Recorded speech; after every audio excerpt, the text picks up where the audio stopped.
Ladies and gentlemen, please stand for the presentation of colors, the national anthem, and the Pledge of Allegiance. Advance the colors.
This evening, the Pledge of Allegiance will be led by the Treasurer of the Navy Memorial Board of Directors, Mr. John Burke, and Mrs. Bryn Burke.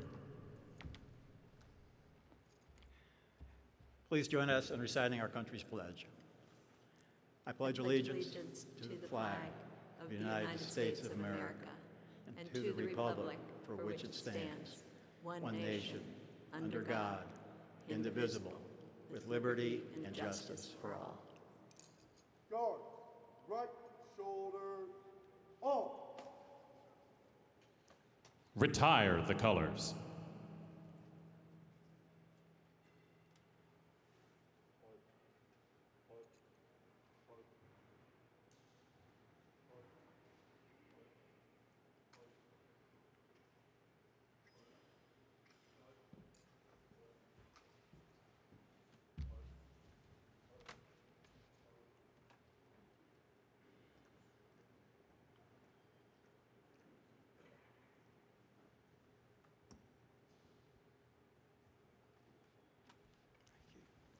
Please be seated.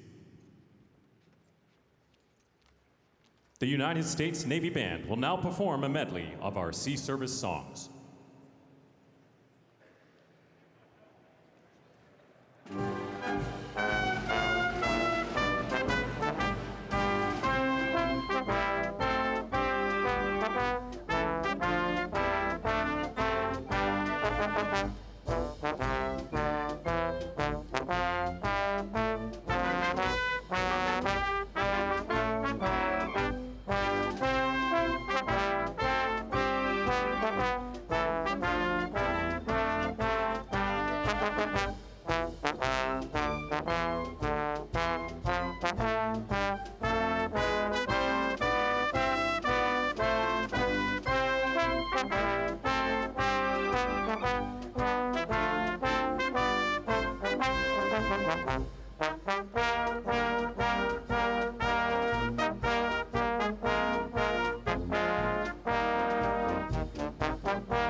Ladies and gentlemen, the United States Navy Band.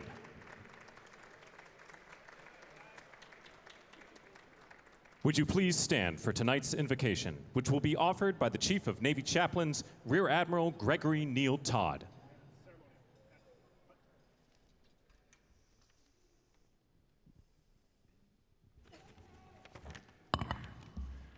Let us pray. Almighty God, whose compassion never fails, and whose love invites us to call upon you in prayer, hear our thanksgiving tonight for those who follow your call to serve their neighbor and our nation in support of the sea services. Our gratitude is especially profound tonight, O Lord, where we see your hand moving in the lives of our comrades, dedicating themselves to the well-being of our nation and those who serve it. Allow us to all be inspired to lives of service, striving to advocate for good in our world and the demise of evil. Grant that we may be your hands of righteousness and compassion for a world so in need of your love.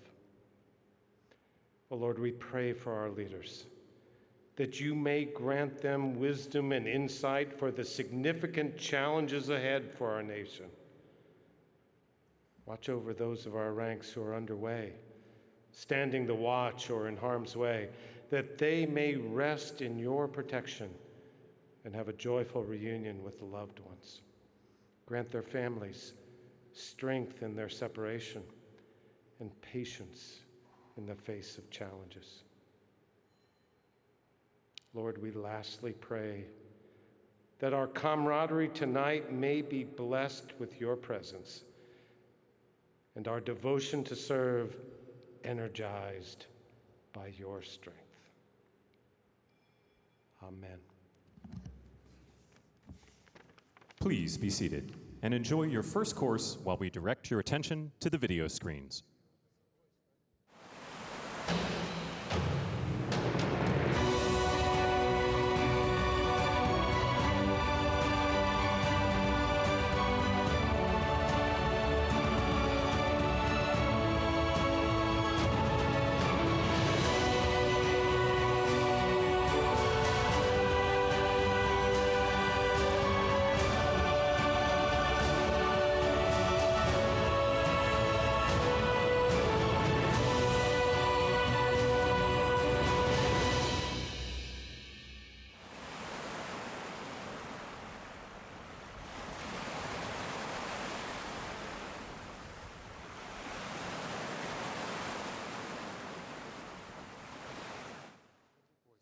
Everyone, please welcome the President and CEO of the United States Navy Memorial, Rear Admiral Frank Thorpe.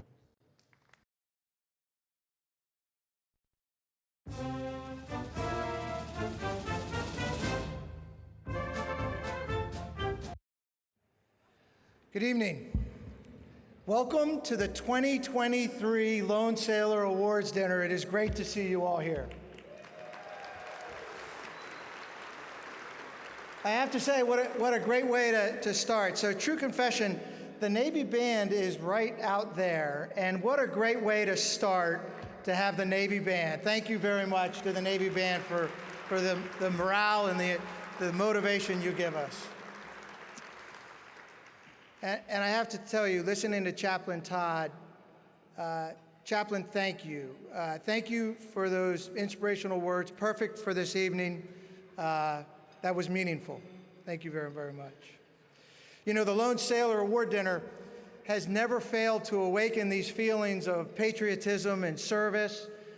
However, you know, the accomplishments of this year's awardees, combined with the Navy Memorial's progress over the last 12 months, all seem to contribute tonight to a distinct spirit of inspiration. That spirit begins tonight with our award recipients. Secretary Bob Work,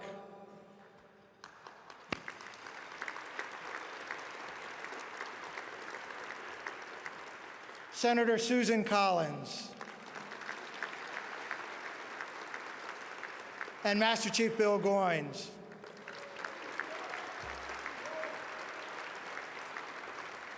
The three of them represent such an extraordinary example of Sea Service values.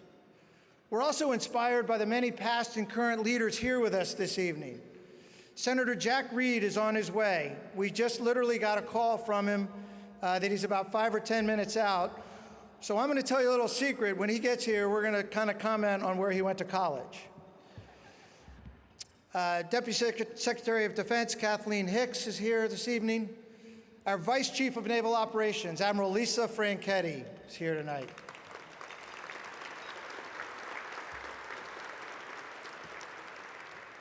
The Vice Commandant of the Coast Guard, Admiral Steve Pullen. Admiral, it's good to see you again here. Dr. Shalif El-Nahal, the Undersecretary of the Veterans Administration for Health, and Ashish Vajrani, the Acting Undersecretary of Defense for Personnel Readiness. Thank you both very much for coming here. And there are many, many more of you out there who deserve that we should call you out. We're privileged to welcome so many active and retired Sea Service flag and general officers who have led or are leading the greatest maritime power the world has ever seen.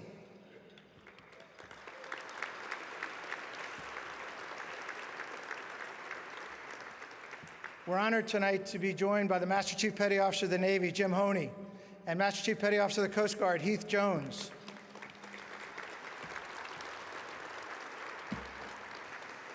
And three former MCPONs, MCPON Dwayne Bushy, MCPON John Hagan, and MCPON Jim Hurt, three American heroes.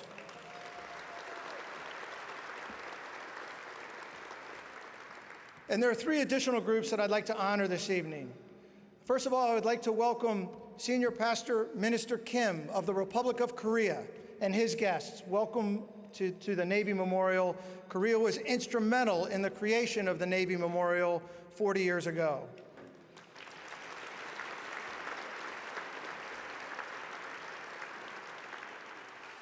And we're honored to be in the presence of two Medal of Honor recipients this evening. Marine Corps Colonel Barney Barnum and Master Chief Special Warfare Operator Ed Byers. You do honor us with your presence. Thank you very much.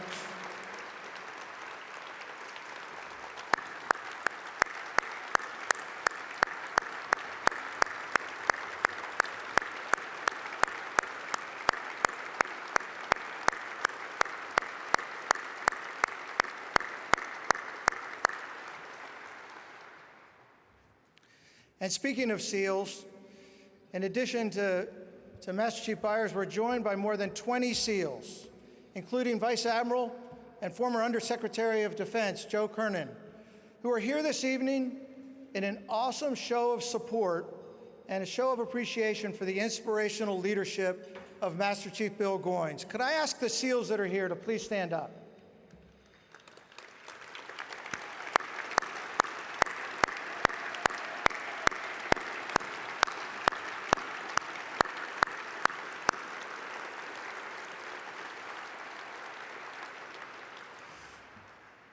True American heroes. I could go on with specific names, but I won't. There are so many inspirational people here this evening. We're particularly honored to have all of you, each and every one of you, joining us tonight, especially in light of us changing the date of this year's dinner. Thank you for your flexibility. And I have to say, to anyone who missed the date change and has been waiting here since September 21st, we'll be sure to get you your dinner first. So when I welcomed you all here to last year's dinner, which marked our return to in-person celebrations, I declared pretty boldly that the Navy Memorial was officially back.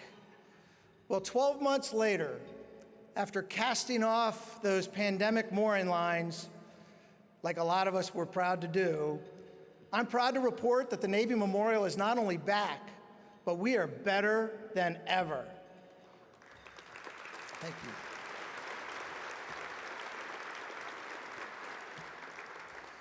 you. In those years of challenge, we found opportunity.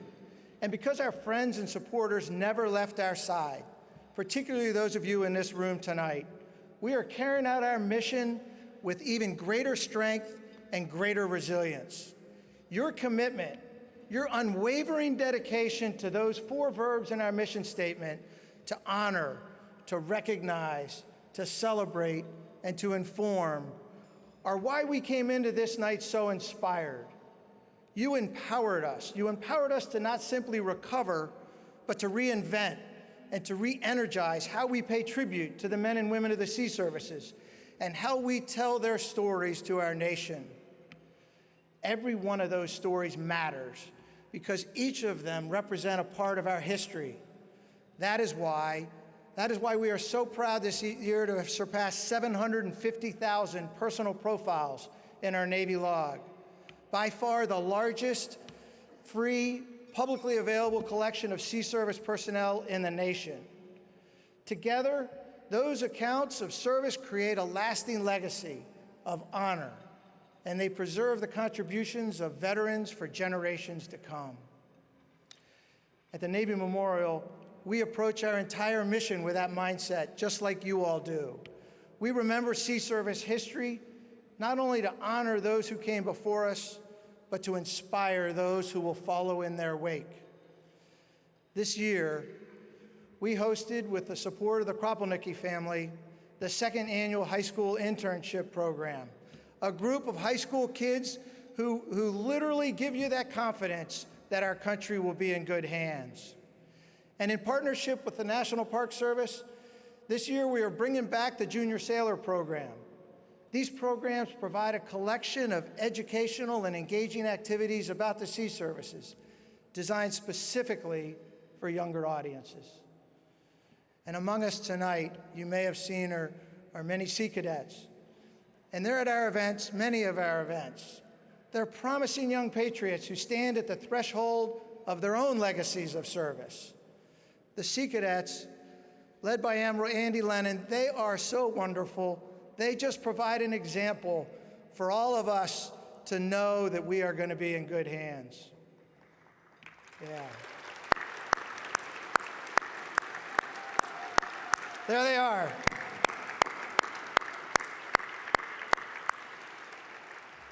So I have to tell a quick story on them now that they stood up and they're being recognized. It was a solemn Memorial Day this year. The people came back to the Navy Memorial for the Memorial Day wreath laying. And the Sea Cadets were there, and they volunteered, and they raised and lowered countless American flags on the yardarm there at the Navy Memorial and folded them for presentation to veterans. And standing next to the lone sailor statue that day, Sea Cadet Johnson played the most moving rendition of taps that I've ever heard on his bugle. And he said to me afterwards, he said, "That's the proudest thing I've ever done in my life." You guys are awesome.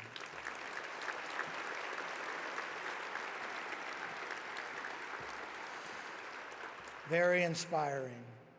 So as this rising generation ascends the ranks, the Navy Memorial will be there to nurture their development as sailors and leaders.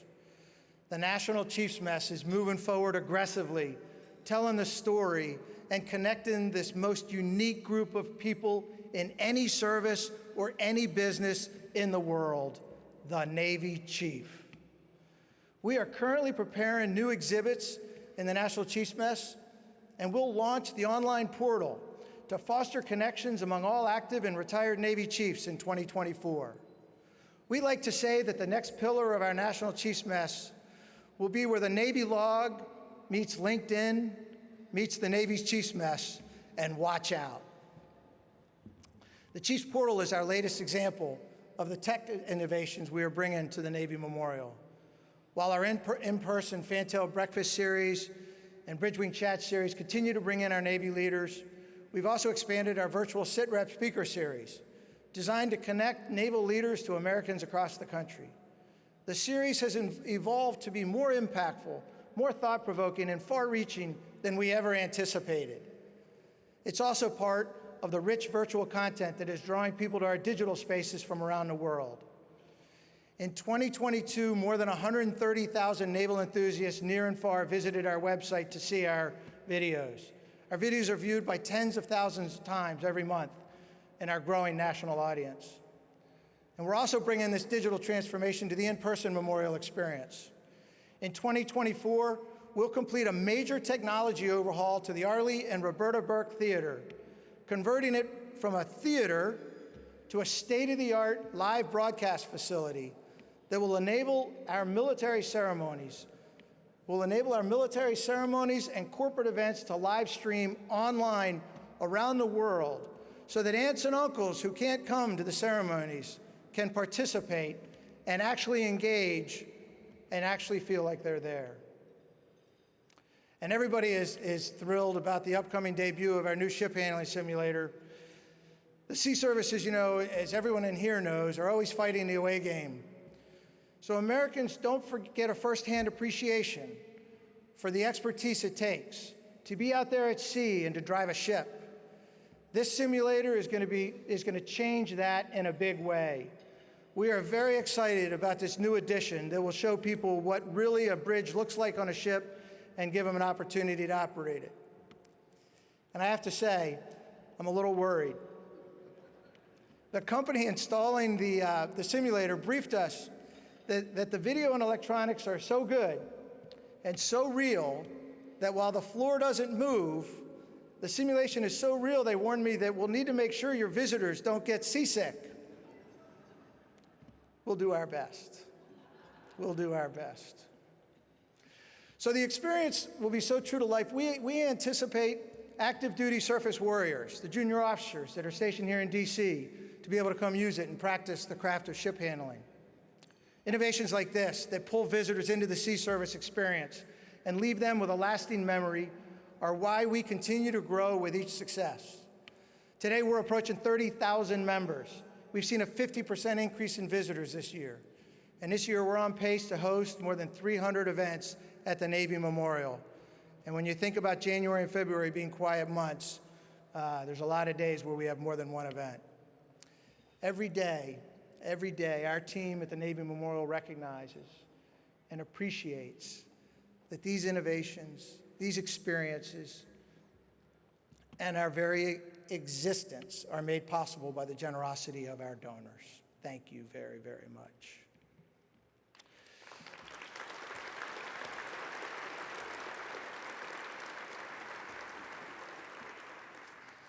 So all of us at the Navy Memorial are privileged to carry out our mission. We see the inspiration. We see the inspiration that we're celebrating here tonight. And at the Navy Memorial, we see it every single day. So thank you. Thank you for giving us the opportunity tonight and every day. Thank you for that privilege. Thank you very much.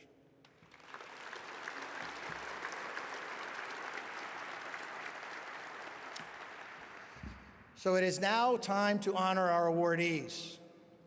It is my great pleasure to introduce our first award presenter, the Deputy Secretary of Defense, the Honorable Kathleen Hicks. Deputy Secretary Hicks has dedicated her career to studying, advancing, and leading the strategic utilization and future planning of America's national defense. From 2009 to 2013, she served as Deputy Undersecretary of Defense for Strategy, Plans, and Forces, then as the Deputy Undersecretary of Defense for Policy, responsible for advising the Secretary of Defense on global and regional defense policy and strategy.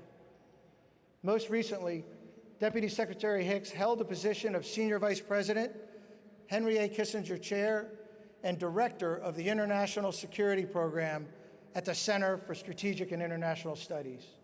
Please join me in welcoming the 35th Deputy Secretary of Defense, the Honorable Kathleen Hicks.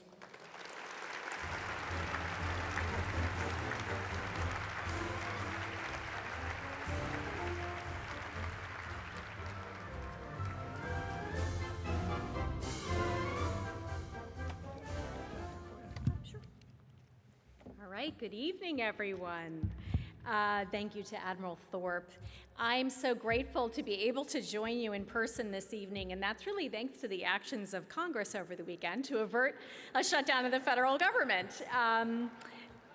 But even as, yes? But even as we breathe a sigh of relief, I am compelled to remind everyone that our service members still lack all the tools they need to maintain combat credibility, which we've put forward in our fiscal year 2024 defense budget request. And we hope that Congress will act soon and diligently to pass those defense appropriations. And at the same time, of course, we also want Congress to act to live up to America's commitment to provide urgently needed assistance to the people of Ukraine. But I'm here this evening to help introduce one of tonight's honorees who is all too familiar with budget showdowns in Washington, former Deputy Secretary of Defense Bob Work. As Deputy Secretary, Bob experienced 9 CRs over the course of 3 years. Now, I'm approaching 3 years as Deputy Secretary, and this current CR counts as the 8th during my tenure. Now, this isn't a competition, Bob, but if it were, I am determined to let you win. But in all seriousness, who could be more deserving to be honored here tonight than Bob? There is no descriptor more fitting for Bob Work than warrior scholar. To know Bob is to know that he is a towering exemplar of a Marine, a leader, and a practitioner of the operational art. And it is my privilege to help pay special tribute to him as he accepts this year's Lone Sailor Award. Throughout his life and career, Bob has embraced and truly exemplified the values of honor, courage, and commitment, all qualities that make him so deserving of this distinction. From a young age, Bob understood the importance of service and followed his father's footsteps into the Marine Corps, where he served honorably for 27 years. Long known for his sharp analytical mind, it is no surprise that he was the first ever head of the Marine Corps' Strategic Initiatives Group. In that role, Bob provided advice directly to the Marine Corps Commandant, an experience that surely prepared him for roles he'd hold in the years and decades to follow. Even after retiring from the Marine Corps, Bob remained a devil dog at heart.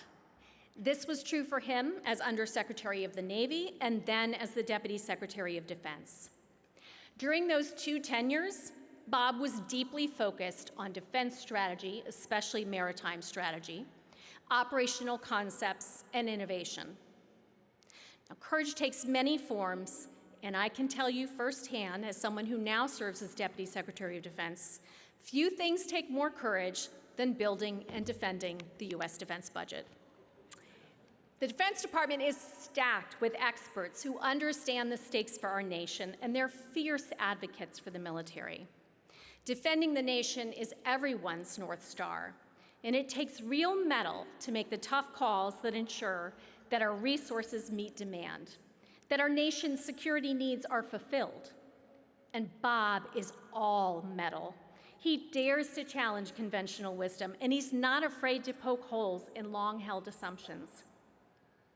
In fact, I've heard that Bob would educate himself so thoroughly on issues that his staff affectionately called him the most senior action officer in the Department of Defense. That only goes to demonstrate his analytic prowess, his deep reservoir of knowledge, and his passion to overcome the security challenges this nation faces. Although Bob hung up his uniform many years ago and no longer holds an official government title, he remains a leading voice in the national security community. His commitment to public service burns as bright as ever. Today, he uses his platform to shape public conversations, and on no defense topic is Bob more passionate than on innovation and ensuring that the United States maintains its technological edge. We are all beneficiaries of his continuing wisdom on topics ranging from force modernization to the military's role in space. Bob, thank you for your leadership, and thank you for your lifetime of service to our nation. It is my honor to help recognize your enduring commitment to defending the nation.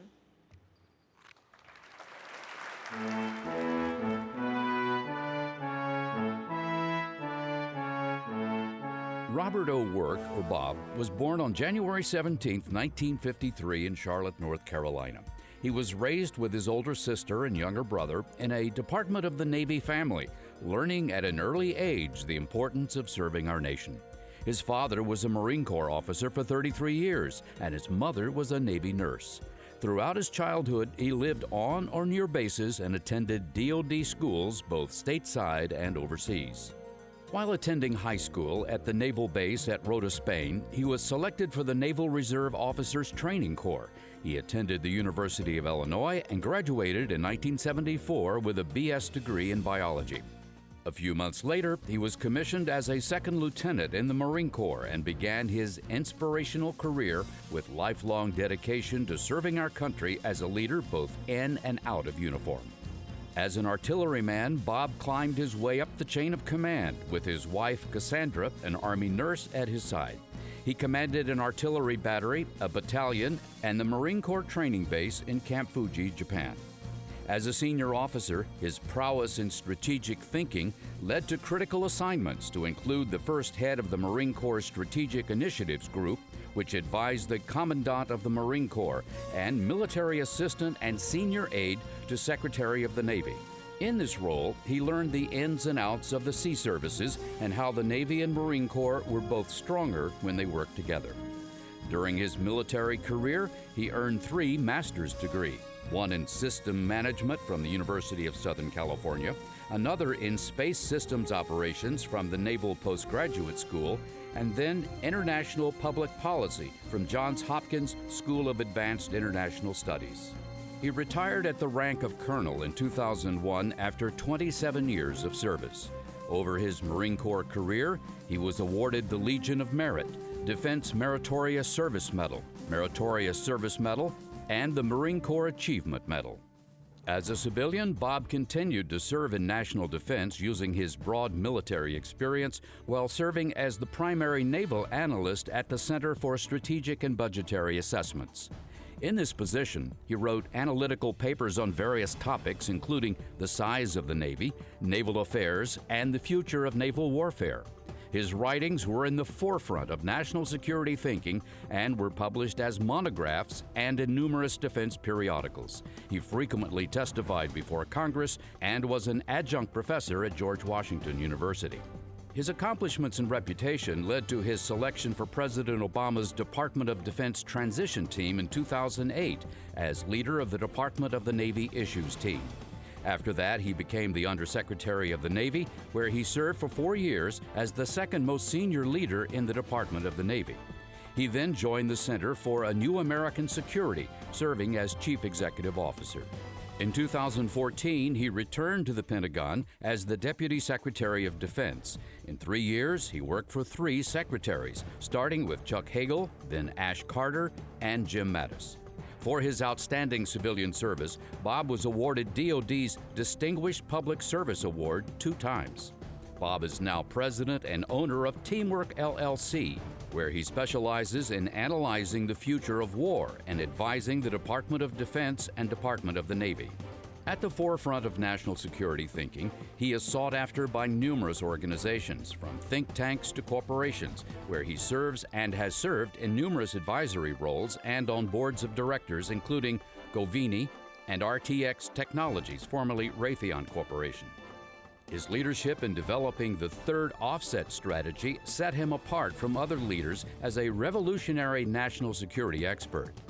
Bob currently resides in Northern Virginia with his wife, Cassandra. Their daughter, Kendall, is a program analyst in the Office of the Director of National Intelligence. Bob's service sharing his intellectual expertise has had an inspiring impact on our national security. He says he is defined by his service in the Marine Corps and as a civilian leader in the Department of Defense and the Navy. It's who he is, and he wouldn't change anything. In recognition of his dedication and inspirational service to our sea services and our nation, the United States Navy Memorial presents the 2023 Lone Sailor Award to Robert O. Work.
Goodness gracious, I forgot how skinny I used to be. It's rather embarrassing. Is Senator Collins here tonight? I know she was planning on coming. Oh, hi, Senator. How are you? Senator Collins, Deputy Secretary Hicks, Secretaries of the Navy Ball, Dalton, and Winter, Admiral Franchetti, Vice Admiral Pottinger, and Rear Admiral Frank Thorpe, McPons Hurd, Honia, Bushy, and Hagan, Medal of Honor recipients, Barnum Jr. and Byers Jr., distinguished flags and political appointees, all sailors and Marines and their guests, I'd like to thank you from the bottom of my heart for being here tonight as I receive the Lone Sailor Award. Thank you, Secretary Hicks, for that kind introduction. I sincerely appreciate you taking the time to introduce a fellow member of the Deputy Secretary's Club and cleaning up my record for polite company.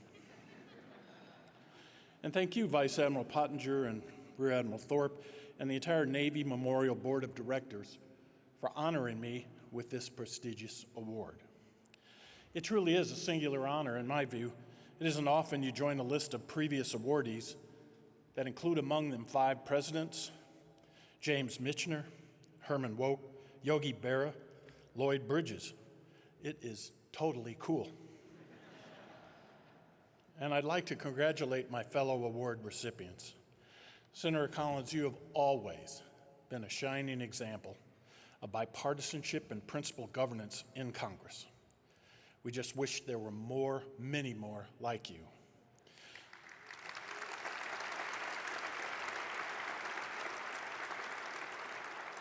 The Department of Defense has always considered you a great friend and ally, and I'm truly honored to share the stage with you tonight. I think you all know Master Chief Goins. He was going to be here tonight but had a medical issue. He is unable to join us. But I am in total awe of his service as a SEAL. And I would like to thank the SEALs who came tonight to represent Master Chief Goins. You represent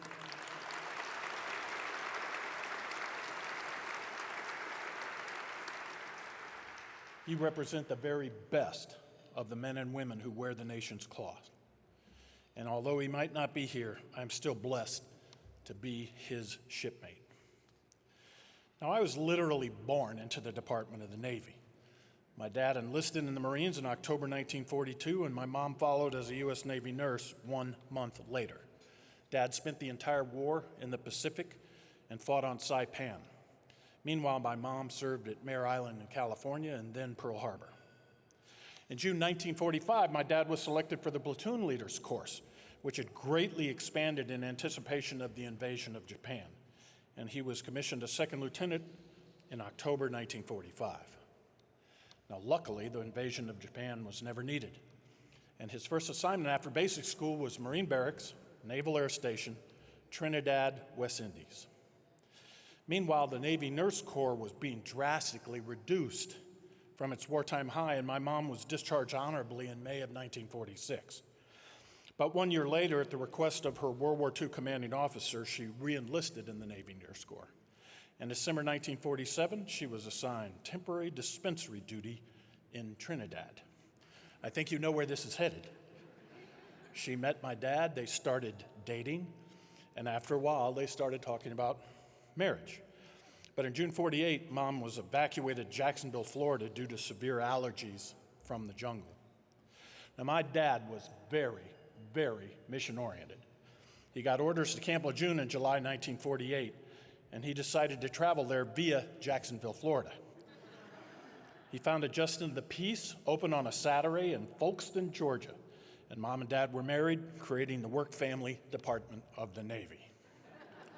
They honeymooned in Washington, D.C. My dad loved to tell a yarn, and he told us kids that he and Mom drank cocktails through a straw out of the trough of booze on the bar of Trader Vic's in Washington, D.C.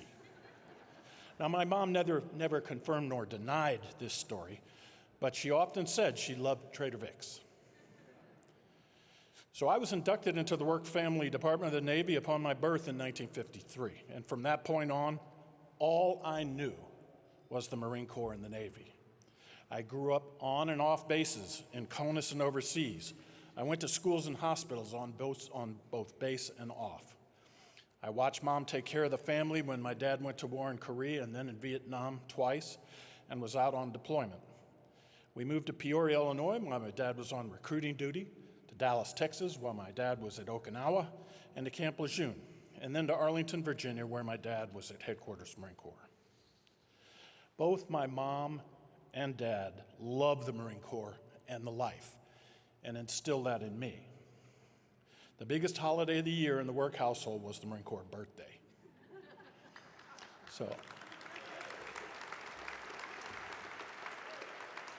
So I grew up a Marine brat and knew from a young age I was going to be joining the armed forces. To tell you the truth, I was planning on joining the Navy to escape my father's larger-than-life shadow in the Marine Corps. But all that changed between my freshman and sophomore years at the University of Illinois, go Illini, when I went on my third-class midshipman cruise on the USS Chicago. Now, the Chi-Town was a World War II heavy cruiser. In 1964, after an extensive refit, she was reclassified as CG-11, a guided missile cruiser armed with both Talos and Tartar SAMs. And by the time I joined her, she was a tired old lady. She was just shy of 30 years in service and had conducted 5 deployments off Vietnam. The spaces were in pretty terrible shape. It seemed like everything was broken. I couldn't begrudge her that. She had served the fleet ably and honorably. And let's get real. Any place that had a mattress and a mess hall was good enough for a midshipman. But if I'm being honest, she was one of the ugliest ships I've ever seen. She had this tall, slab-sided superstructure that just looked horribly out of proportion. It looked like the whole ship would just tip over. And she single-handedly killed any thoughts I had of becoming a sailor. So I returned to my NROTC unit. On campus, I immediately requested to be reassigned as a Marine option, which led to my career as a Marine artillery officer. And I have to say, my first and most enduring lesson, learned time after time in unit after unit over my 27 career, was that I was never a lone Marine. Captain Hardy, commanding officer of my first unit, Hotel Battery, 3rd Battalion, 12th Marines on Okinawa. He taught me how to be a better officer. Battery First Sergeant Lockwood took me under his wing and kept me from making too many rookie mistakes. And Gunnery Sergeant Martinez, Hotel Battery's grizzled battery gunny, taught me a thing or two about the gun line and how to be a better artilleryman. Now, in 1978, the work department of the Navy went joint before joint was cool. I participated in a recon in force with Marines to the Army O Club at Walter Reed, where there were reported sightings of Army Nurse Corps candidates. And it was there that I met my future wife, Cassandra, who's with us here tonight. And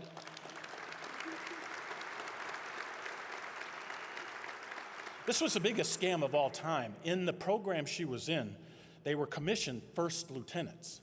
She never had to be a second lieutenant. She immediately outranked me.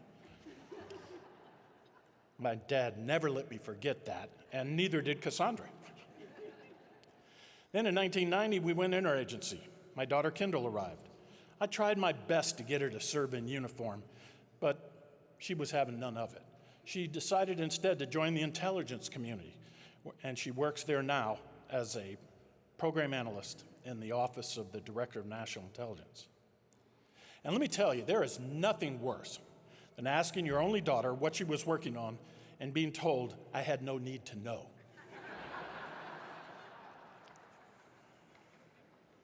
Now, I know everyone here, many of you are spouses and have lived in a uniformed family.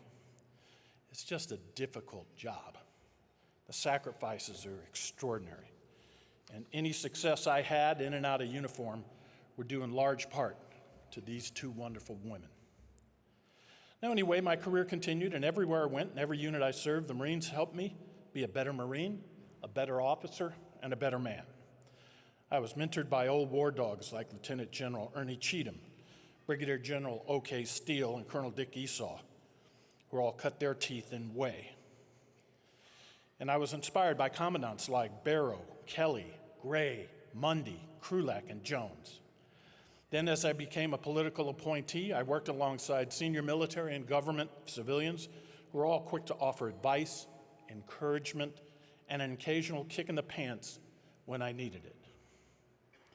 And then there were the many young Marines who, no matter how far away from home, cold or wet the weather, deep the mud, lousy the chow, they always got it done and done right.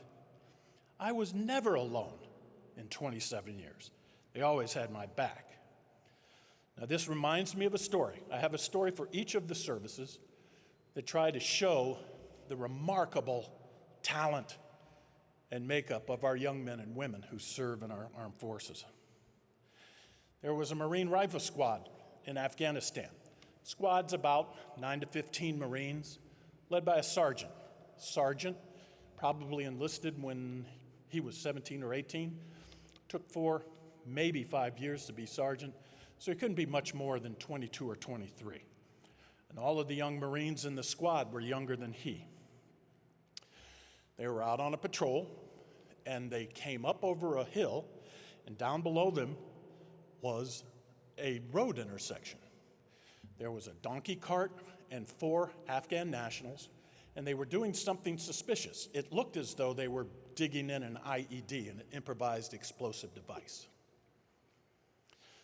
So the young Marines turned to the sergeant and said, "What do we do, Sergeant? Are we going to light these guys up?" And the sergeant said, "No. Our rules of engagement are very clear. We have to make sure these are bad guys.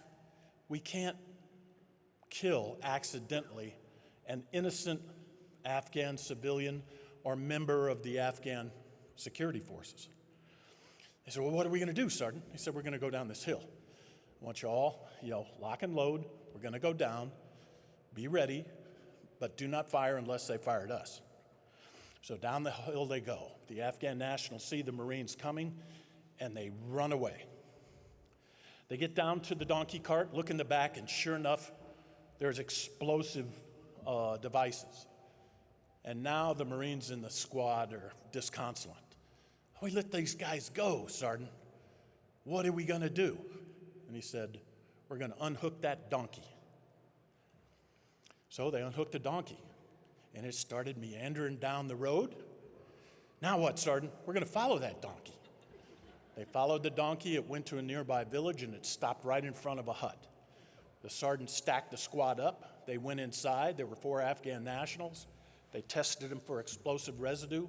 They all tested positive, and they put them in flex cuffs and took them off to the battalion command post. They get to the battalion command post, and the battalion commander goes, "Sergeant, you just took a really bad guy off the field.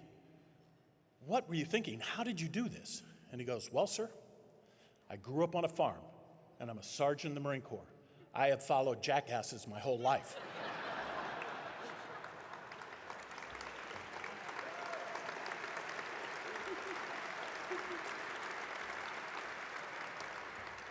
I tell this story all the time, and people often say, "That's a terrible story. The Marines were, they obviously didn't have any respect for their officers." And I said, No. Let me tell you what this story is about. First, the Marines were disciplined. They had rules of engagement, and they followed them.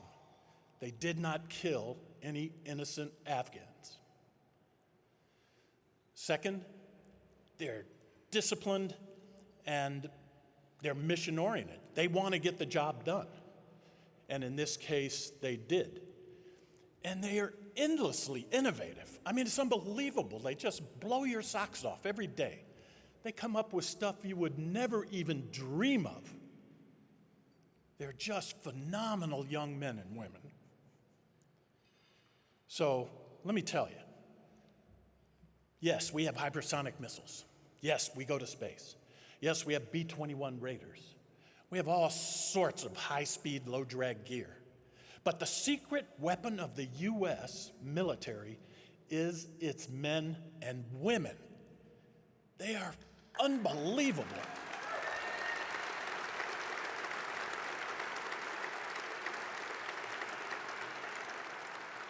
So again, I want to thank the Navy Memorial and for awarding me this prestigious award. I just feel a little bad because it's called the Lone Sailor, and like I said, I never felt alone. I always felt like someone had my back. And to all of you who are retired or know someone in the sea services, you're on the front line now. I mean, this is really an important time for us to think about our democracy and what we want our country to be like. So, thank you all for being here tonight. Thanks again for this great honor. Thank you for what you have done and continue to do for the country. And God bless you all.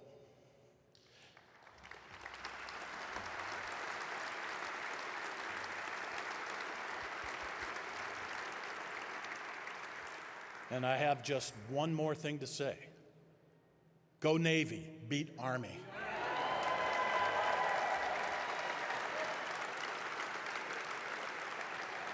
Our program will resume after a short intermission. Please enjoy your dinner.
Everyone, please welcome Acting Chair of the Navy Memorial Board of Trustees, Vice Admiral Carol Pottinger.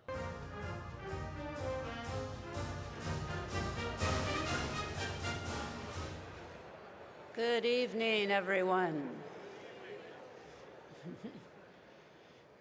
Welcome again to our Lone Sailor Awards dinner for 2023. It is such an honor for me to be up here as your host, along with Admiral Thorpe. You know that watchword of tonight, inspiration?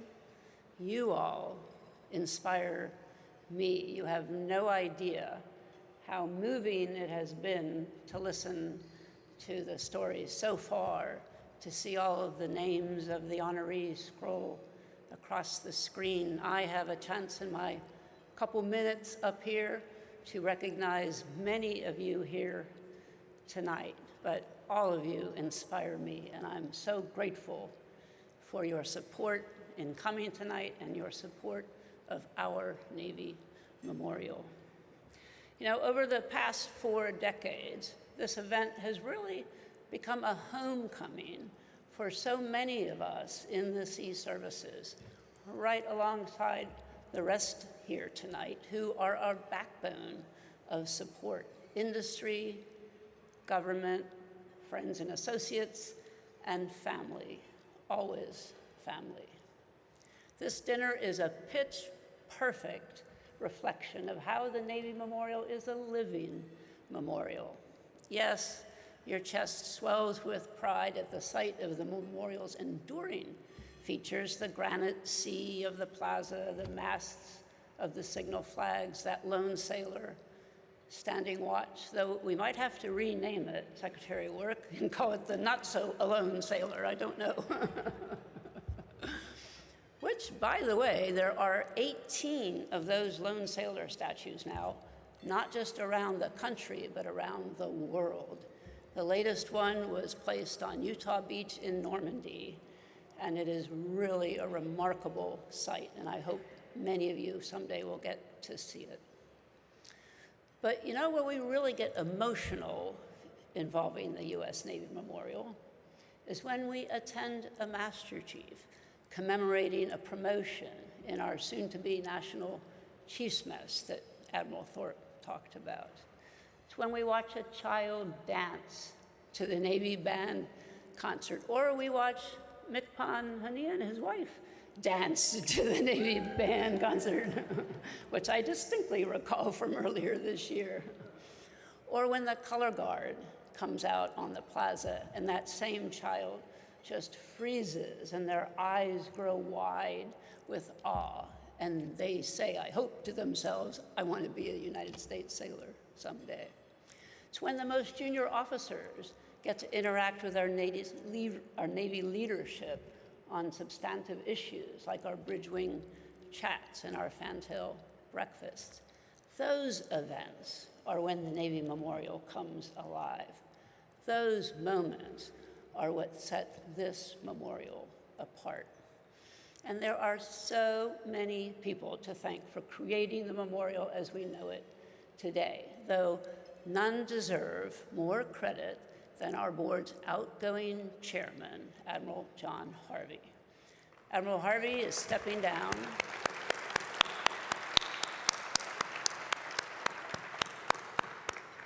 Admiral Harvey is stepping down after 10 years of service to the memorial, earning him the distinction of being the longest-serving chairman in Navy memorial history. His leadership kept us pointed fair and oriented toward the future, while ensuring the memorial remained a timeless and venerated tribute to the men and women of the sea services.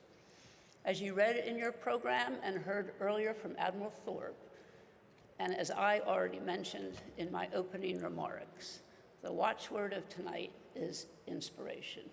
Few leaders have inspired me as much as Admiral Harvey. His commitment to duty is legendary, and he has made an indelible mark on our memorial. All of us, especially the board, the staff, and the community, owe him an immense debt of gratitude. He's not here with us tonight, but if I could lead one more round of applause in recognition.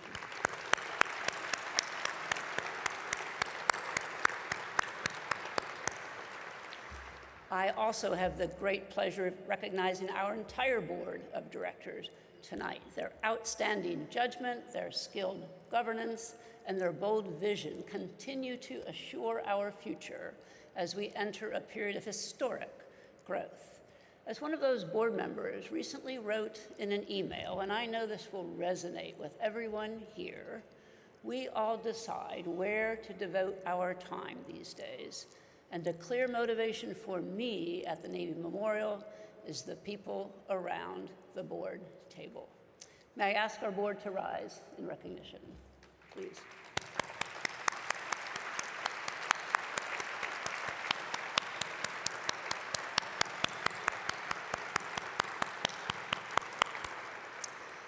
And Admiral Thorpe and the entire Navy Memorial staff, you are phenomenal. I knew how hard you work, how much you care about our memorial, but stepping up as chair these past months has truly opened my eyes. Your dedication and talent are on full display tonight. Well done, team, and thank you.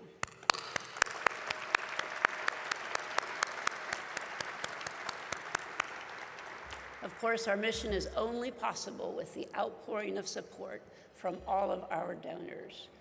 I'd like to give special recognition to our platinum level dinner sponsor, U.S. Money Reserve. Where are you?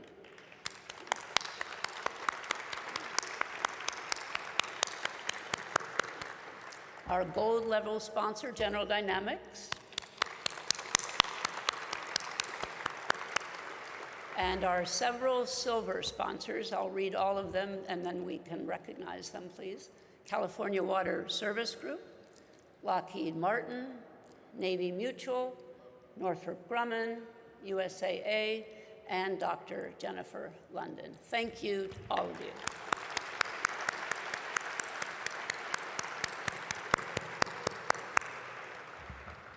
One of those good friends who I want to also mention specifically is Navy Federal Credit Union. This is a special story. I've got a few more to share. They sponsored group visits to the memorial this year that brought 15,000 veterans through our doors. These visits are truly once in a lifetime for many of those veterans, and we greatly appreciate their support. We also thank Trione Vineyards and Winery, who made something really special. We have a lot of special things happening tonight.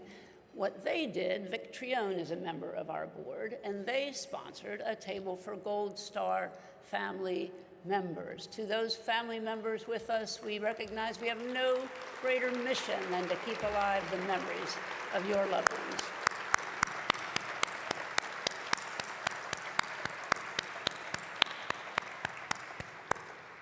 And finally, I'd like to echo Admiral Thorpe's appreciation for the sea surface leaders here this evening and for our 3 2023 award recipients. Secretary of Work, boy, did you inspire me tonight. Thank you so much. And really for everything that you've done and everything that you shared with us tonight. It was an incredible story. Of course, Senator Collins, we will be bringing up very shortly. And the only thing I will add, which is in her bio, but it's a remarkable achievement, the longest perfect voting record in the history of the Senate.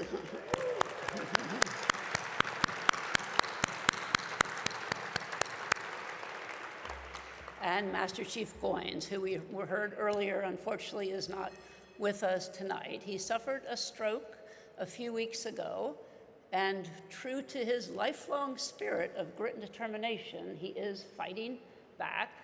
He's on the road to recovery, and we will honor him later with the award when we go down and present it to him personally.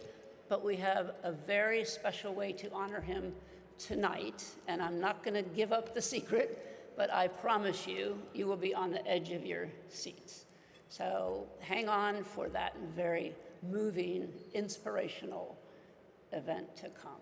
And we are grateful to the Navy SEAL Foundation and to the SEAL Legacy Foundation for supporting this dinner in his honor and making it possible for the more than 20 SEALs who attended with us tonight, and we had them stand up earlier. Here's what they say about Master Chief Goins. They stand on his shoulders, and it's really, really meaningful that they can be here to share in this tribute to him tonight. So once again, thank you all for being a part of this celebration as we honor these accomplished patriots and for your continued support of the U.S. Navy Memorial.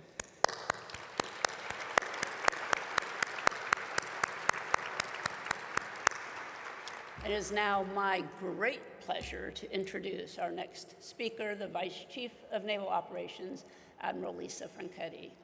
A native of Pittsford, New York, Admiral Franchetti is a graduate of the Medill School of Journalism and commissioned through Northwestern University, NROTC, in 1985. And excuse me if I say, go ROTC. So, sorry Academy grads.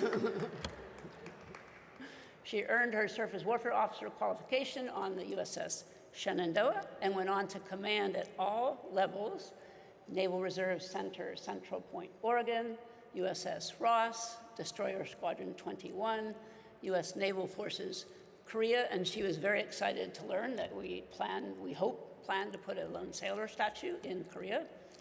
Carrier Strike Groups 9 and 15, U.S. 6th Fleet in Italy, Striking and Support Forces NATO in Portugal. Apart from command, she's worked across the Navy and the Joint Force with an emphasis on strategy, international engagement, interagency collaboration, and most recently serving as the Director, Strategy, Plans, and Policy in J5. I have known Admiral Franchetti throughout her career and have had the privilege of watching her ascend to the Navy's highest ranks. Admiral Franchetti leads with honor, with humor, and with humility. She lives the creed, mission first, sailors and families always. She inspires everyone that she encounters and is completely focused on delivering the warfighting force that our country needs in these challenging times. and she has been a staunch supporter of the Navy Memorial for many, many years. Ladies and gentlemen, it is my distinct honor and pleasure to welcome the 42nd Vice Chief of Naval Operations, Admiral Lisa Franchetti.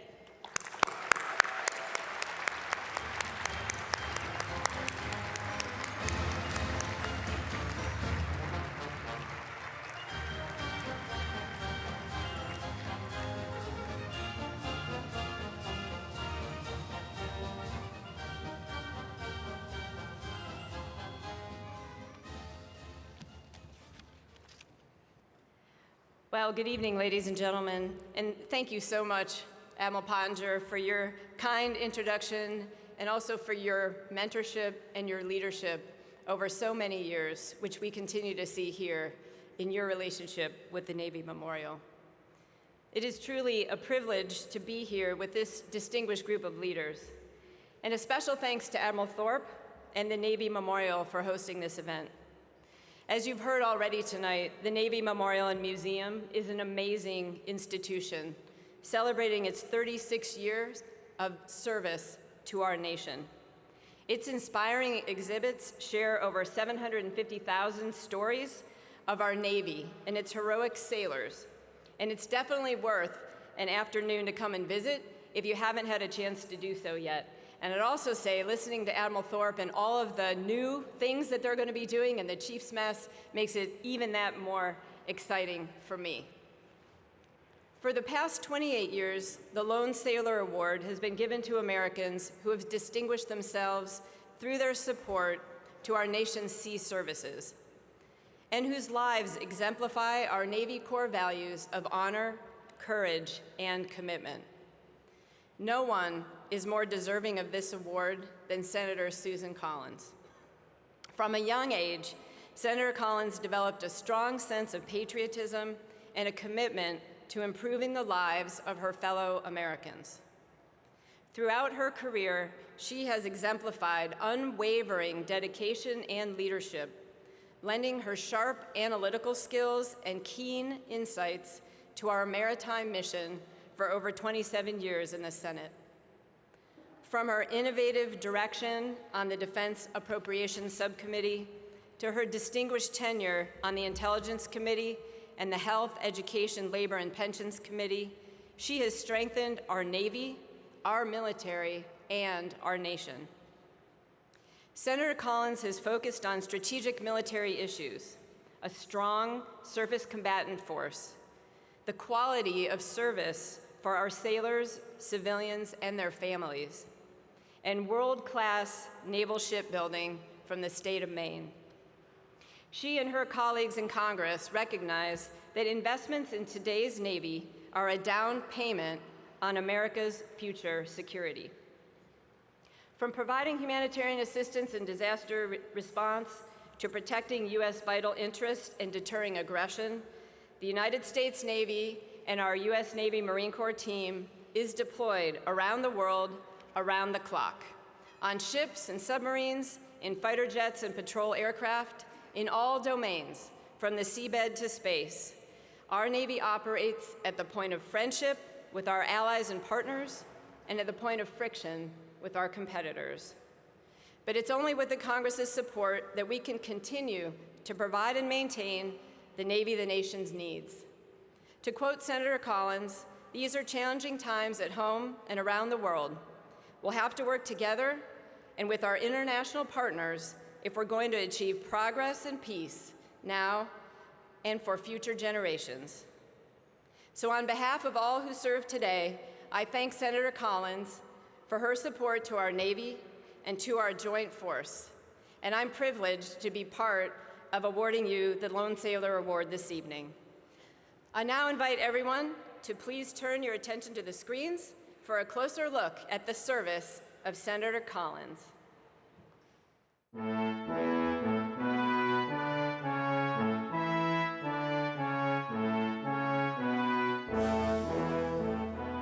Susan Margaret Collins was born on December 7, 1952 in Caribou, Maine, and is one of 6 children raised by Pat and Don Collins. Her family runs a 6th-generation lumber business that was founded in 1844.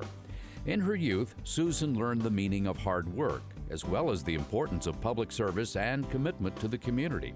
Her father was a World War II veteran and a Purple Heart recipient. Both of her parents served as mayor of Caribou. Her father was a member of both the Maine State Senate and the State House. He was one of 4 generations of Collins family members to serve in the Maine legislature.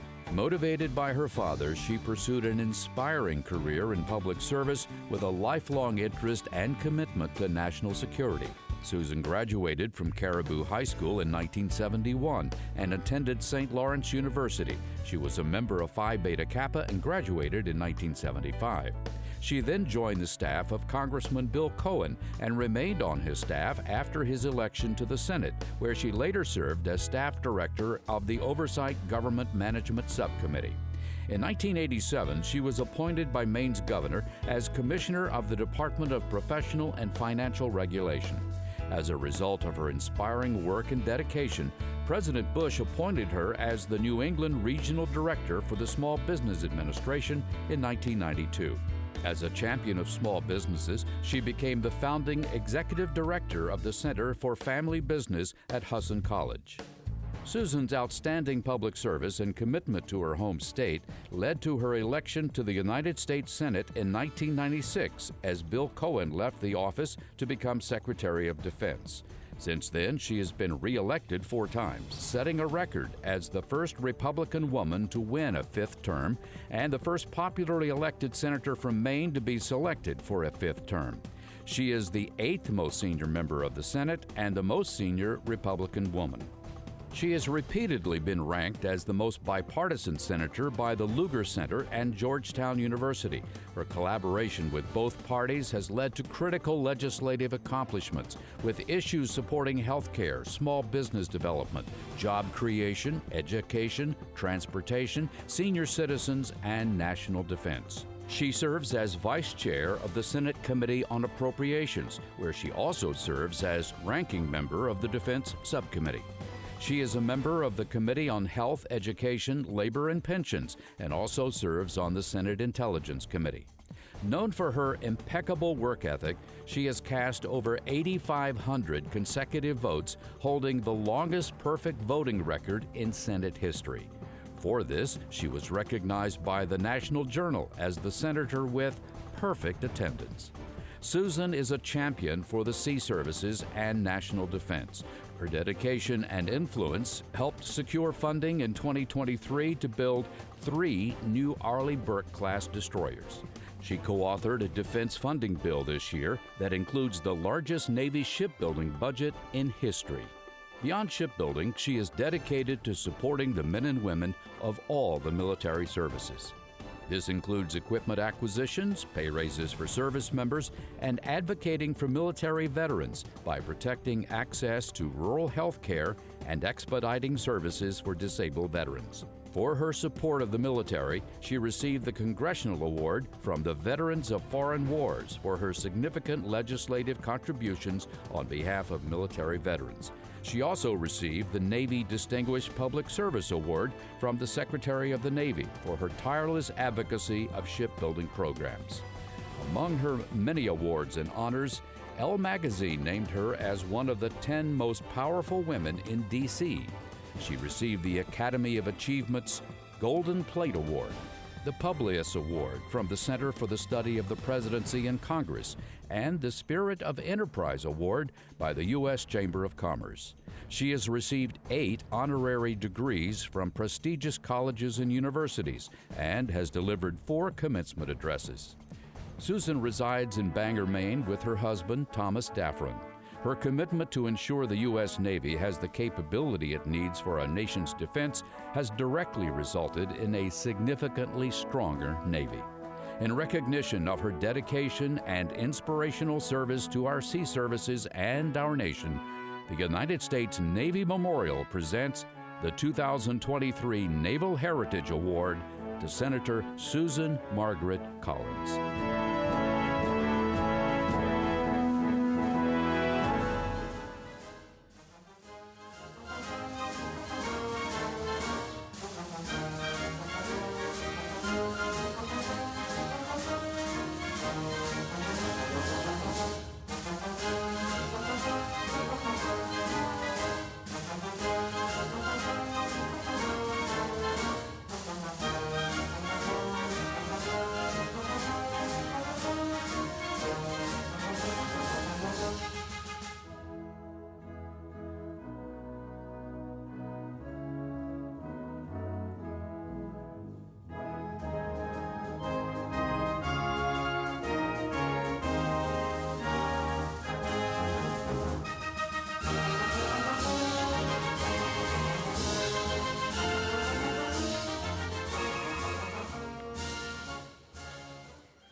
Thank you so much, Admiral Franchetti.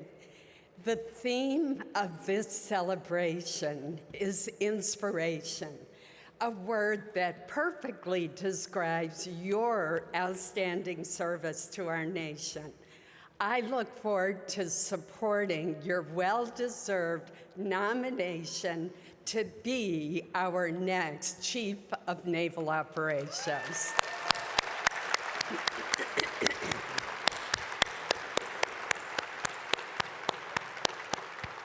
Let me thank Admiral Thorpe and also Admiral Pottinger and the U.S. Navy Memorial for bringing us together this evening.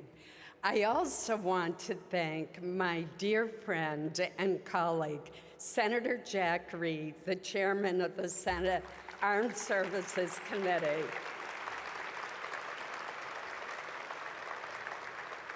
We came to the Senate in the same year. What can I say? It was a very good year. I also want to offer my congratulations to the recipients of the Lone Sailor Awards. Secretary Work, as a Marine, I almost said Mainer, I almost promoted you, you know. As a Marine and as Deputy Secretary of the Department of Defense, we got to work closely together when you were in that latter position.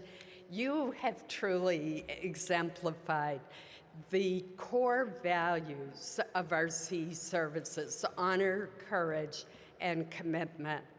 I also want to take a moment to join everyone here in wishing Master Chief Goins a full and speedy recovery.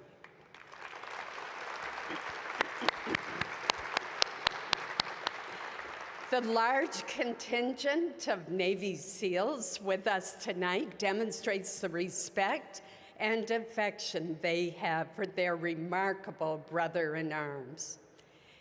This Naval Heritage Award means so much to me, as my state of Maine has a naval heritage that is unsurpassed. In 1607, the first ocean-going sailing ship was built in the New World and launched at Popham Colony in the great state of Maine. Of course, it wasn't Maine then. In 1775, the first naval battle of the American Revolution was fought and won by colonists at Machias Bay in Maine. At the dawn of the 19th century, Commodore Edward Preble of Falmouth, Maine, led our young nation's fleet to the shores of Tripoli to defeat the Barbary pirates. From that day on, the message has been clear. The United States Navy will defend American interests wherever and whenever they are threatened.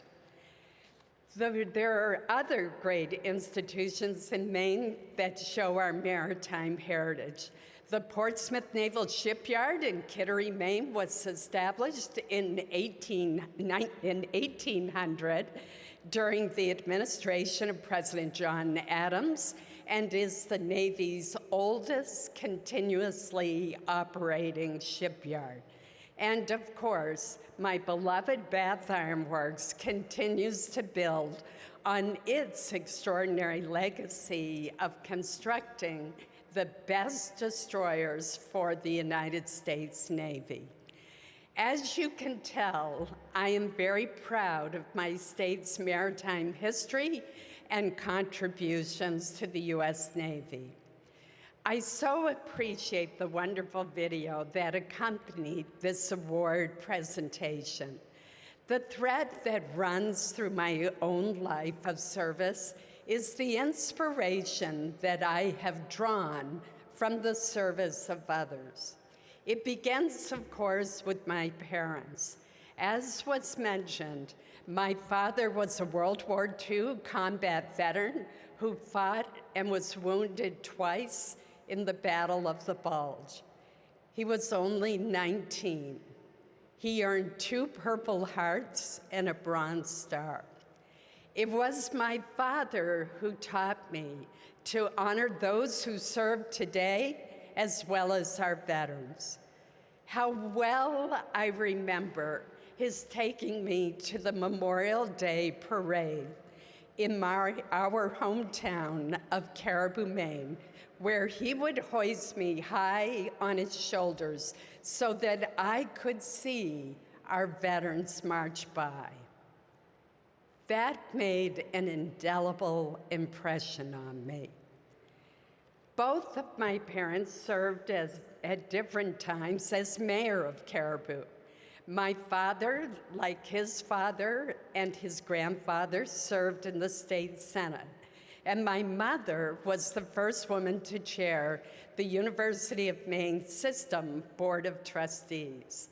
They taught me from an early age that you don't have the right to complain if you don't get involved, and that if you do get involved, you can make a positive difference. I'm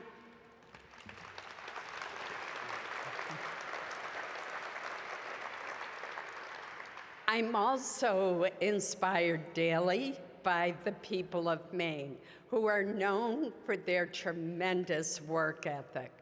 Right now, in the part of Maine where I'm from, in the north, which is the potato growing area, the high schools are all out for 3 weeks so that the students can help the farmers get the crop in before the heavy frosts make it impossible. And at age 10, I was out there, used to be all the schools recessed, picking potatoes. I then figured out after 2 years of doing that back-breaking work that I could babysit for people who picked potatoes. But I will tell you, nowhere is my source of inspiration stronger than from the men and women who keep our nation safe and free. One of the greatest honors I've enjoyed in the Senate are the opportunities I've had to meet the members of our armed forces who are deployed overseas. These patriots face danger, they endure hardship, and they do it all far from home and family. Yet they serve with pride. I see in their faces and hear in their voices the legacy of duty, courage, and strength that they've inherited from those who served in other faraway places in other dangerous times. It is a legacy that they are contributing to that will inspire generations to come. And a special thank you to their families. They too join in the sacrifice and deserve our gratitude.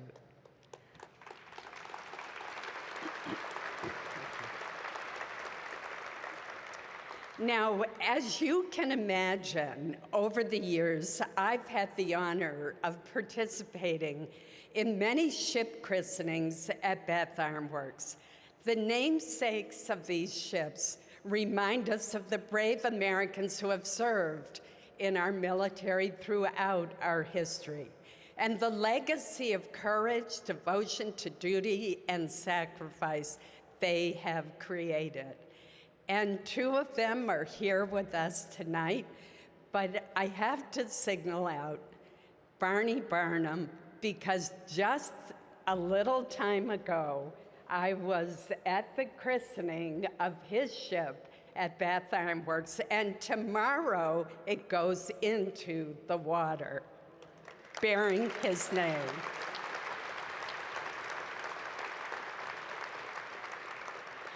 I'm also inspired by the dedicated, highly skilled men and women who build our ships and submarines.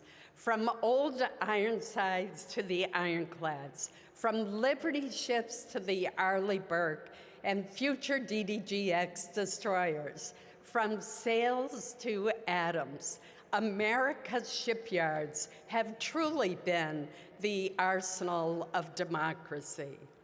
Much has changed over the years, but threats to freedom remain. In fact, they are more numerous, and the oceans have not gotten any smaller.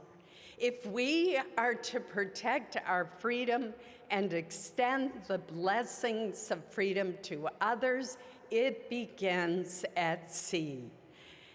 As renowned naval strategist Alfred Thayer Mahan well knew, securing America's interests abroad requires us to have command of the seas, and that requires a strong and capable Navy. In my role,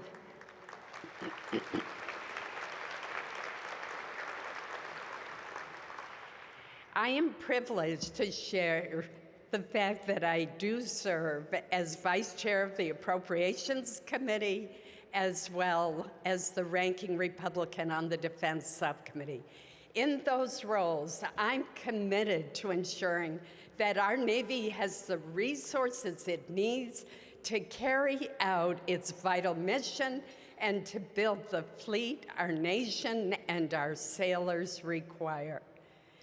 We here tonight have inherited a great heritage, one that was forged at the birth of our nation and that successive generations of Americans have enriched. To those of you who have served in the past and to those who serve today, I offer the traditional blessing, may you have fair winds and following seas. May God bless America and the men and women of the United States Navy, Marine Corps, and Coast Guard. Thank you so much for this honor. Thank you.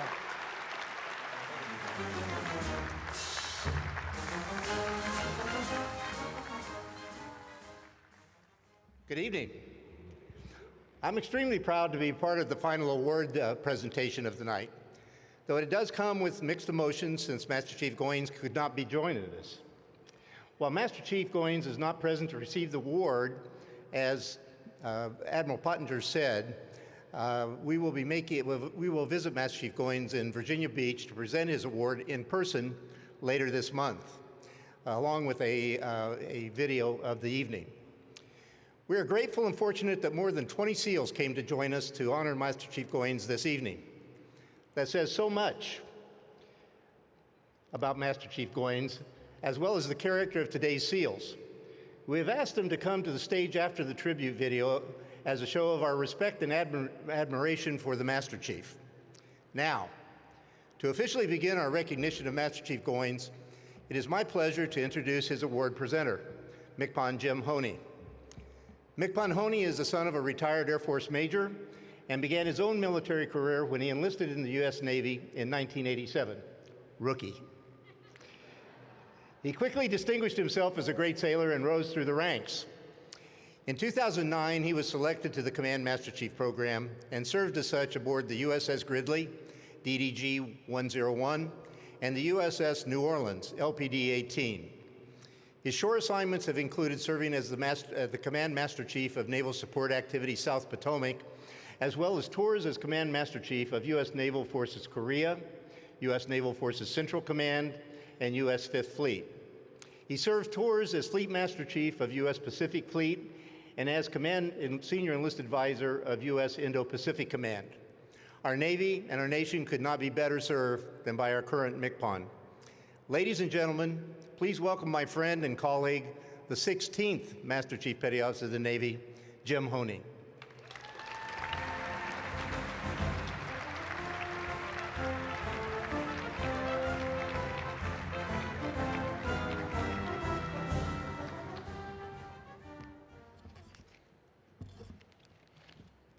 Rookie, huh? Hey, thank you, McPon Hurt, and good evening, everyone. Tonight we are gathered here together in a room full of esteemed members of Sea Services community, active duty and retired, flag officers and senior enlisted, spouses and other loved ones, with centuries of combined service among us. Yet we feel the absence of Master Chief Bill Goins. That feeling speaks the enormity of who he is as an individual, the history he made during his time in uniform, and the endurance of his example of core values, honor, courage, and commitment. In just a moment, we will take a look back at his life and career, and as we do, one clear message will ring out. Few individuals have been as worthy of receiving the Lone Sailor Award as Master Chief Goins. Bill was born at a time when our nation did not deliver on its promises of equality. Yet it did not stop him from delivering his all for the nation. Bill swore an oath of military service, determined to serve in some of the Navy's most unforgiving roles. And when he had the opportunity, he not only earned his place among the military storied ranks, he defined them for generations to come. Loyalty beyond words, courage beyond measure, and a warrior marked by excellence. His grit and resilience cleared hard-fought paths for African Americans who wanted to follow in his footsteps and serve our nation. And every sailor who is proudly pinned on that trident has risen to his standards. Our Navy and the nation has been stronger for it. Everyone, please, shipmates, let me have your attention to the screens as we pay tribute to Master Chief Bill Goins.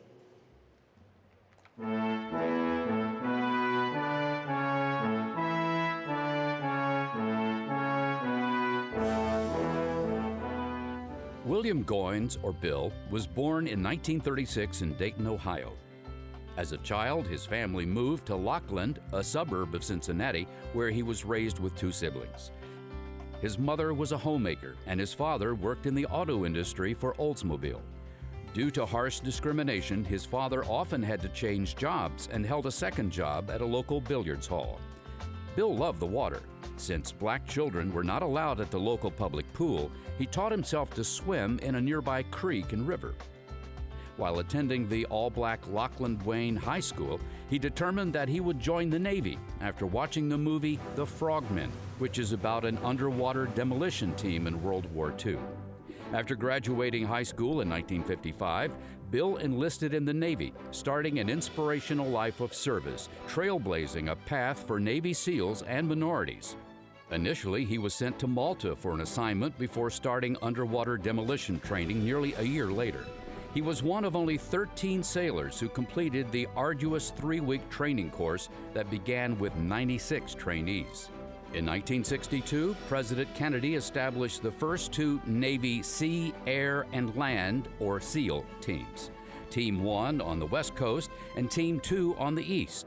Bill was one of 40 sailors selected for SEAL Team 2 and was the only African American assigned to either SEAL team.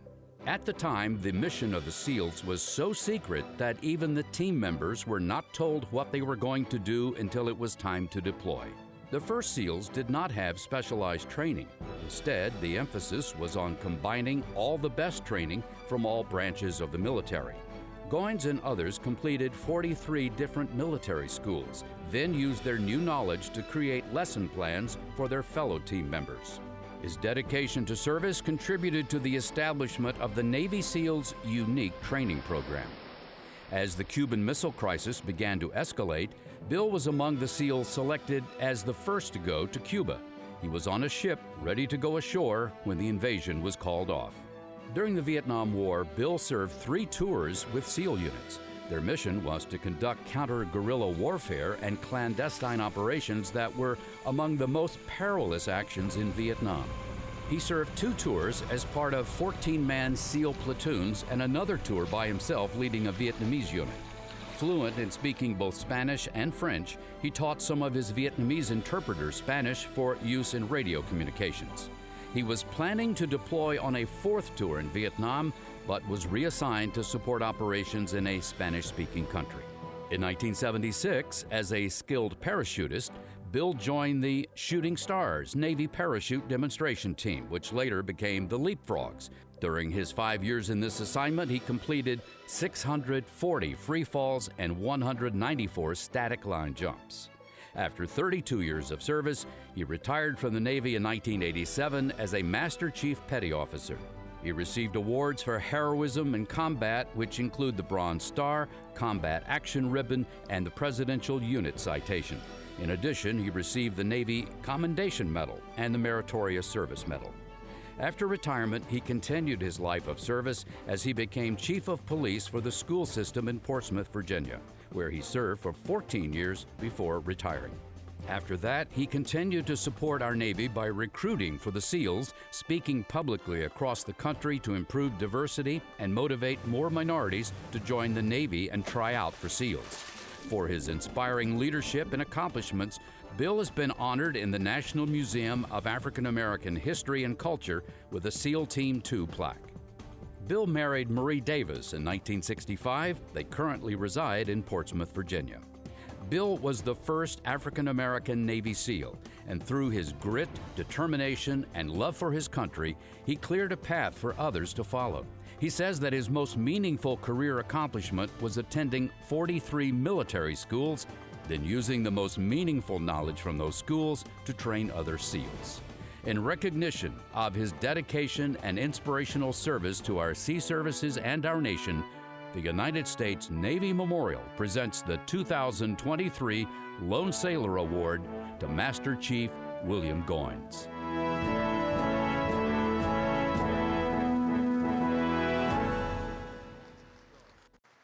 In tribute to Master Chief Goines, please welcome members of the Navy community.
Ladies and gentlemen, from Navy SEAL Class 217, please welcome Jake Swig. So you guys can imagine the responsibility put on my shoulders by this group of stalwart warriors up here. And I didn't take it lightly, but my speech has changed about 4 times since last night when we got that awesome video, and I realized a lot of the stuff I was gonna talk about, Mr. Goines, Master Chief Goines, was already covered in the video. But from an inspirational standpoint, I want you to understand what stands on this stage right now, because it really talks to the testament of who we are as Navy SEALs, who we are as African Americans, and what it really means to all of us to come on his shoulders, right? Every one of us has stood on his shoulders because he instilled in all of us that we have to look out for each other, we have to give back, and his inspiration going forward has propelled a lot of us to go out there and continue his mission of trying to help people.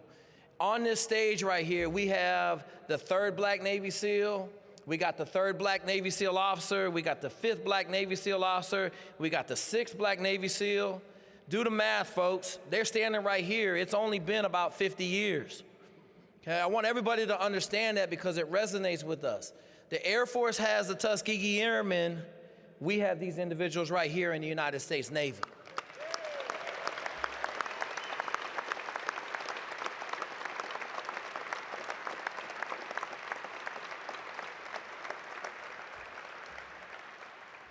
I'm going to tell one story from an inspirational standpoint.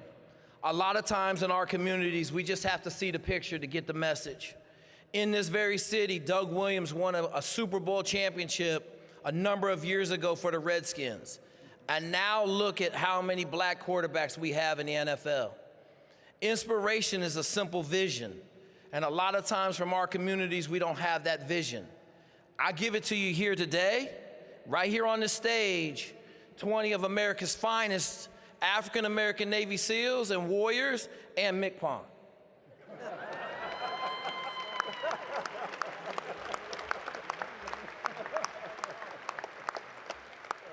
On behalf of Master Chief Goins and his wife, Diana Marie, I want to say thank you.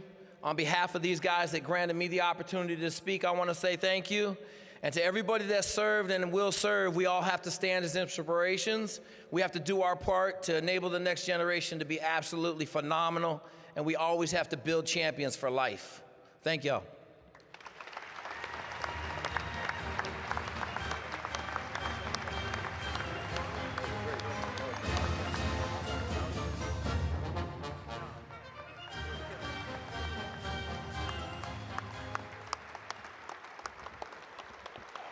I feel honored right now to be sharing just a few simple words as I look at to the stage left and look to my brothers as we served in arms together. I got two that I looked at that I went to Buds with. One was my roommate, and to see how they progressed in their career is nothing short withstanding. But what's interesting about our community is that it's built on legacy. It's built on proud and feared reputation of those that have came before us. I can't imagine what it was like for Master Chief Goins growing up and what he had to go through and what he had to strive for to get where he went and to go through the world's toughest training, Buds training, SEALs training. But before there was the SEAL teams, Master Chief Goins was there. As a man with a green face in Vietnam, he built upon that legacy that we read about, the reasons that I came in the Navy. And I would say a lot of us sitting on this stage came in the Navy, reading about the heroics and how they went against countless enemies behind enemy lines. Master Chief Goins is the inspiration of which our ethos is built upon. And as he fights right now, recovering from his stroke, he embodies our ethos around the perspective of the fact that when knocked down, he will get back up again. He will not fail. He will not fail because he's a team guy, and team guys are hard as nails. So thank you very much for just giving me a brief moment to share some thoughts on what it means to be a brotherhood in our community. We fight for each other, we bleed for each other, we die for each other. And that's the way it's always been within our community, and it's the way it will always be. So to Master Chief Goins, this award is well received and well overdue. God bless.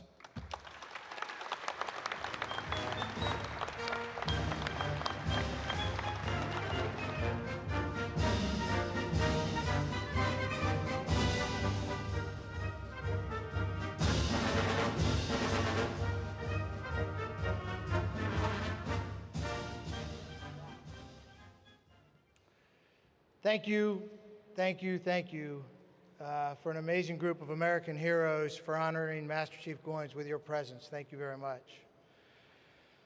What a night. What a night to our recipients, Secretary of Work, Senator Collins. You've made a wonderful night for us. And to everybody, we promise that we will go down to Virginia Beach and visit Master Chief Goins. We're going to frame that photo. We're going to take him a video. We're going to go, and as many of us that fitting for his health situation can support, but we're going to make sure that we honor him appropriately. This has truly been an inspiring evening. Thank you. Thank you for joining us. Thank you for taking your valuable time and being here tonight. We hope to see you next year, September 19th, 2024. Yes, that was a plug. September 19th, 2024. We hope you're able to join us. And as Admiral Pottinger said, we hope to see you at the Navy Memorial soon. It's a great story. We tell a great story, and it's important that we tell our nation and we honor those who serve like you saw tonight. So that's it for the night. My last words to echo Senator Collins is fair winds and following seas. Thank you very much.